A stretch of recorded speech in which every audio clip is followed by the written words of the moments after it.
আর জোরে আমিন। তাহলে রমাদানকে আমরা বুদ্ধিমানের মতো কাজে লাগাতে চাই কি চাই না? হ্যাঁ, বুদ্ধিমানের মতো কাজে লাগাইতে হবে। মুমিনরা স্মার্ট হয়।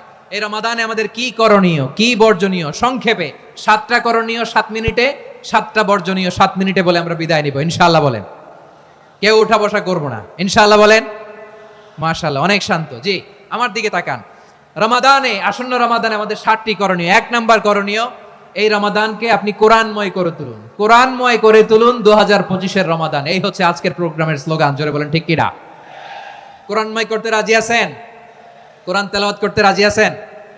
আমার প্রিয় ভাইরা, ধীরস্থির ভাবে কোরআন তেলাওয়াত করুন, তাড়াহুড়ো করে নয়।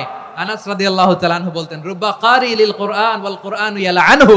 কোরআনের অনেক কারি আছে যারা কোরআন পড়ে কিন্তু সওয়াব পায় না, বরং আল্লাহর কোরআন তার বিরুদ্ধে আল্লাহর দরবারে নালিশ করে আর লানত করতে থাকে। আমরা কি ওইরকম কোরআনের তেলাওয়াতকারী হতে চাই? না। ধীরস্থির ভাবে ওয়ারাত্তিলিল কোরআনা তারতিলা, তারতিলের সাথে পড়বেন।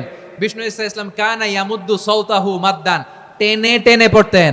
আলহামদুলিল্লাহি রাব্বিল আলামিন আর রহমানির রহিম মালিকি ইয়াউমিদ্দিন ইয়্যাকা না'বুদু ওয়া ইয়্যাকা নাস্তাঈন ইহদিনাস সিরাতাল মুস্তাকিম সিরাতাল লাযীনা আন'আমতা আলাইহিম গায়রিল মাগদুবি আলাইহিম ওয়ালাদ-দাল্লিন। পড়েন আমিন।